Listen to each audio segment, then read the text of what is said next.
Produced by David O. Selznick, the 1935 MGM adaptation of Tolstoy's Anna Karenina is a good measure of high Hollywood in all the wrong ways.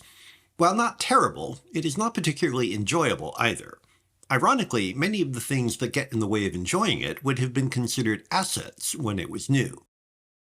Start with the tried and true practice of baking a high-caloric pastry around a star, in this case Greta Garbo.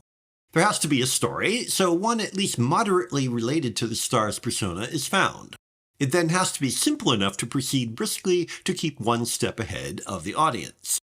So much grist for this mill, Tolstoy's 800-plus pages are transformed into a 95-minute romantic melodrama about a woman so deeply in love that she sacrifices everything, including her life. Anna meets Vronsky, Frederick March. They fall in love. She abandons her husband, Basil Rathbone, and son, Freddie Bartholomew, to be with Vronsky, who proves unworthy of her dedication. She kills herself. Roll credits. That may sound abrupt, but it is a reasonable facsimile of experiencing the film. We are repeatedly told Anna and Vronsky love each other, but we don't feel much attraction between them, much less an overpowering emotion that moves her to suicide or him to abandon his career. Their love is entirely diagrammatic. They do and say what they do because that is what the story demands. Emotional complexities are treated as if the characters' self-destructive actions are logical and inevitable for no deeper reason than because that's what's in the script. To arouse emotions as strong as the characters' feelings would require a director with interest in them greater than straightening his tie. Instead, Selznick and director Clarence Brown make Garbo and March as beautiful as possible and surround them with a sumptuous production.